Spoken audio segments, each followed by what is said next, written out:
Yeah, this trend of hacking democracy or setting up of shadow governments could almost be seen as sort of vigilante citizenship or civics going back to the people.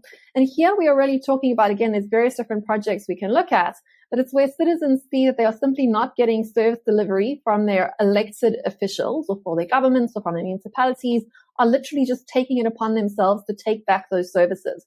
So on a very local basis, we have seen a few municipalities here in South Africa actually win legal court interdicts to actually claw back the management of their own municipalities from their municipalities.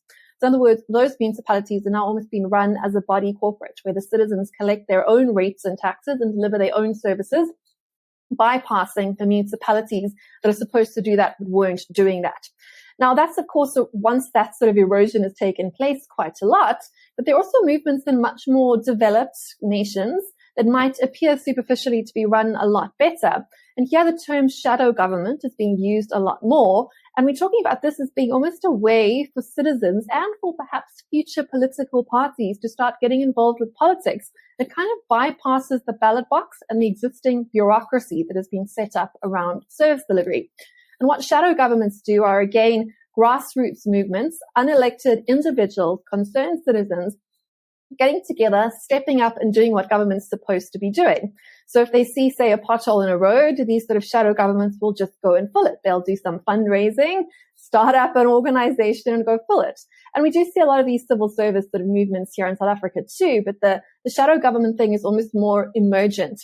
And what we see is people that are good at organizing can actually get up and do that. So you can almost see that again as being kind of a citizens union that gets together, collects dues, and then does works.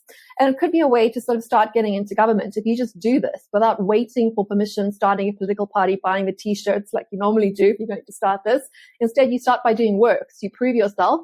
And then when elections roll around, you've delivered things that the people that are being paid to deliver it have not done. You're going to be in a much better position to actually take over that municipality legally using the democratic means. So we are seeing that. But there are also think tanks that are looking at this from a sort of third direction.